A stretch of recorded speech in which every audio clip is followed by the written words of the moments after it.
Good morning বন্ধুরা, সবাই কেমন আছো? আশা করি সবাই খুব খুব ভালো আছো। আমিও ভালো আছি। তোমাদের ঘরের মেয়ে বিথিকা আবার চলে এসছে রান্নাঘর থেকে। আজ ভিডিও করছি। আজকে একটা রেসিপি শেয়ার করব। চলো, তেল চচ্চড়ি করব। কাতলা মাছের তেল চচ্চড়ি, সাথে একটা মুড়োও দেবো। কারণ তেল চচ্চড়ি সেরকম করা হয় না, খাওয়াও খুব কম হয়। বেশিরভাগ তেল আনলে কি বলতো, বাঁধাকপির মধ্যেই দিয়ে দিই। আর মেয়ে তো ভীষণ ভালোবাসে। তা আজ ভাবলাম অনেকটা তেল দিয়েছে, কাতলা মাছে প্রথম করছি তেল চচ্চড়ি, তো তোমাদের সাথেও শেয়ার করি। অবশ্যই দেখতে থাকো ভিডিওটা, আশা করি ভালো লাগবে। সাথে থেকো, পুরোটা দেখো কেমন। তো চলো রান্না করে। তো দেখো, সব রেডি হয়ে গেছে তেল চচ্চড়ির জন্য। পেঁয়াজ নিয়ে নিয়েছি, দুটো বড় পেঁয়াজ কুচিয়ে নিয়েছি। এদিকে টমেটো একটা কুচিয়ে নিয়েছি, সাথে বেগুন দেবো। আমার শাশুড়ি মা বললো বেগুন দে, ভালো লাগে। আমি আগেও খেয়েছি, অনেকেই বেগুন দিয়েছে দেখেছি। তা বেগুন দেবো, আর দেবো ধনেপাতা কুচি। রেডি করে নিয়েছি। আর এই দেখো কতটা তেল দেখতে পাচ্ছ। এই কাতলা মাছের তেল, পুরো ধুয়ে টুয়ে পরিষ্কার করে রেখে দিয়েছি। আর এটা একটা ছোট কাতলা মাছের তেল আর কি। তা বেশ ভালোই হয়েছে, তা ভালোই হলো। তা চলো তেল চচ্চড়ি করে ফেলি। আর সাথে দেবো আলু, ছোট্ট ছোট্ট করে কুচিয়ে রেখেছি একদম। এটা ভেজে নেবো আগে। আর এই দেখো এই কটা রসুন দেবো, এটাকে থেতো করতে হবে। আর এই যে কাতলা মাছের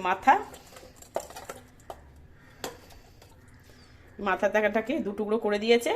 তা এটাকে ভেজে ফেলবো, তাহলে ভালো হবে। তেলটা একটু কমে যেতে পারে, তো ভাজলে পরে তেলতে গলে যায়। তাহলে পরে এটা দিলে পরে একটু বেশ ভালোই হবে একটা।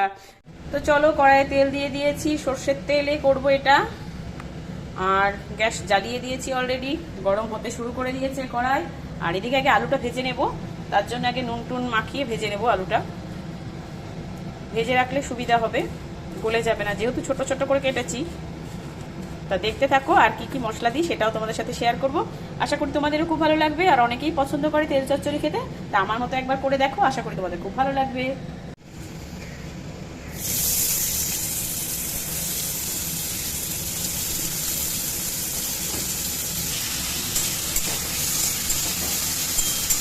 এখন ভাজা হোক লাল লাল করে। এদিকে বেগুনটাতেও আমি নুন হলুদ মাখিয়ে নেবো। এটাকেও ভেজে তুলে রাখতে হবে, নাহলে তেলের সাথে পুরো গলে যাবে। হলুদও দিয়ে দেবো।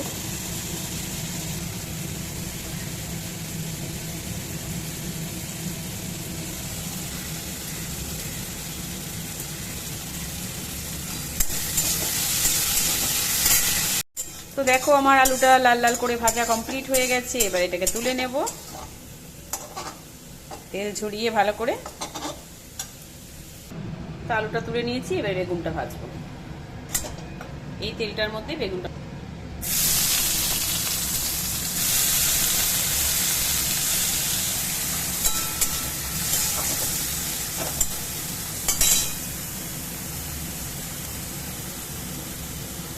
চলো, আমার বেগুনটাও ভাজা কমপ্লিট হয়ে গেছে একদম।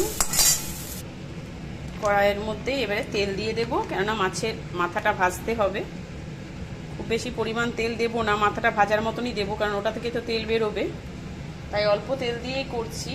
আর ওগুলো কড়াইয়ের মধ্যে তেলের মধ্যে হলুদ দিয়ে দিচ্ছি, নুন মাখিয়ে রেখেছি মাথাটার মধ্যে।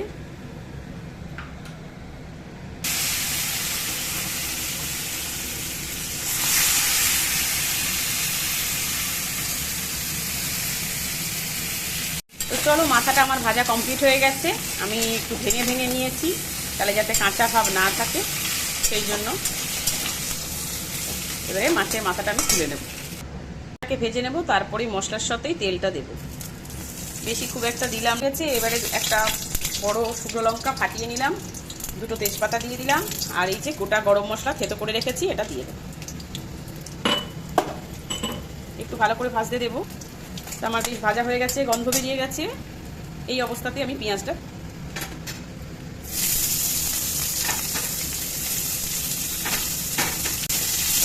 গ্যাসের আঁচটা আমি পুরো মাঝারি অবস্থায় রেখেছি, যাতে একটু ভাজাও হয়ে যায়।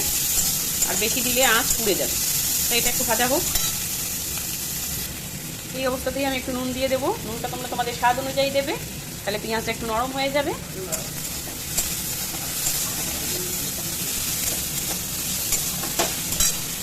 আর এদিকে দেখো, রসুন আর আদা আমি গ্রেট করে রেখেছি, কেননা রসুনটা একটু বেশি লাগে এতে।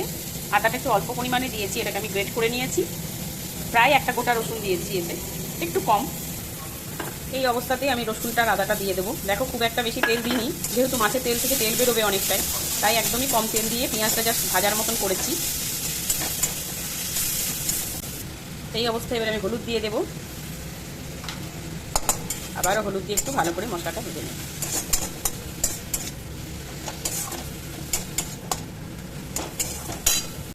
এবার একটু ধনের গুঁড়ো দেবো, এই যে ক্যাচের,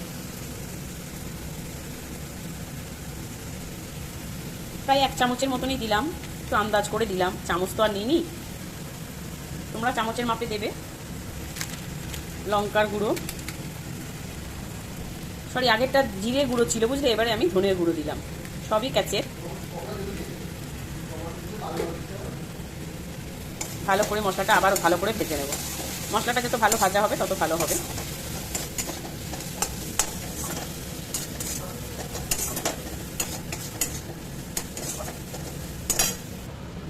আর দেব কাশ্মীরি লঙ্কার গুঁড়ো, এটা জাস্ট কালার আসবে, দেখতেও ভালো লাগবে, এটা কিন্তু ঝাল হবে না। আর এই সব জিনিস একটু ঝাল ঝাল হলেই ভালো লাগে। আর আমি কটা কাঁচা লঙ্কা দেব। প্রায় আমার মশলাটা হয়ে এসছে, গ্যাসটা একটু বাড়িয়ে দিলাম, তেলগুলো এর মধ্যে দিয়ে দেব।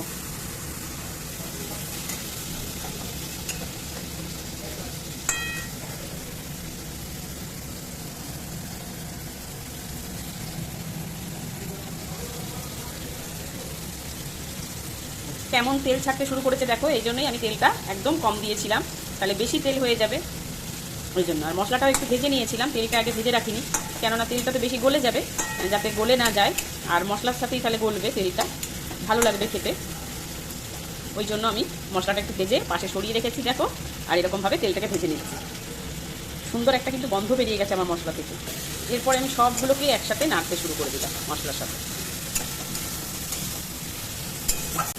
এই তেল ভাজা দিয়ে খাওয়া হয়ে যাবে, এমনই একটা রেসিপি। আর আমরা তো এগুলো সচরাচর রেগুলার খাই না, মাঝের মধ্যে খাওয়া হয়। তো দেখো কতটা সুন্দর হয়েছে।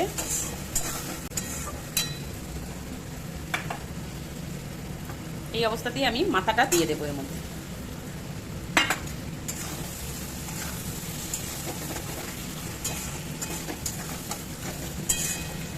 একটু হতে দেবো, আলুটা যেহেতু ভাজা আছে একটু পরে দেবো। এই অবস্থাতেই আমি টমেটোটা দিয়ে দিচ্ছি, আর দিয়ে দেবো ধনে পাতাটা। এখন তো শীতকালে প্রচুর ধনে পাতা, একটু বেশি করে দিলেও ভালো লাগবে খেতে। আমার কাছে যতটা ছিল সবটাই দিয়ে দিলাম।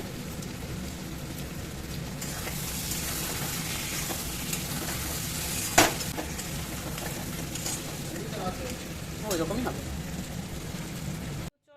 তো আমার প্রায় মশলাটা পুরো ভাজা কমপ্লিট হয়ে গেছে, তেলও পুরো একদম গলে গেছে, মাথাটাও পুরো মিশে গেছে মশলার সাথে। এই অবস্থাতে আমি বেগুন আলু ভাজাটা দিয়ে দিলাম, আর শাহি গরম মশলা দিয়েছি বন্ধুরা এর মধ্যে, এটা আমি আর দেখাতে পারিনি, মিস হয়ে গেছে ভিডিওটা। তা তোমরা শাহি গরম মশলা দেবে। তা আমার অলরেডি কমপ্লিট হয়ে গেছে দেখো রেসিপিটা। অবশ্যই বন্ধুরা জানিও চটজলদি তেল চচ্চড়ি কেমন লাগলো তোমাদের। যদি ভালো লেগে থাকে অবশ্যই লাইক করে দিও, আর যদি বেশি ভালো লেগে থাকে শেয়ার করে দিও, আর আমার সাথে থেকেও ভালোবাসা দিও। তো চলো টাটা বাই বাই, সবাই খুব ভালো থেকো, সুস্থ থেকো, আবার দেখা হচ্ছে নতুন একটা ভিডিওতে। Bye bye.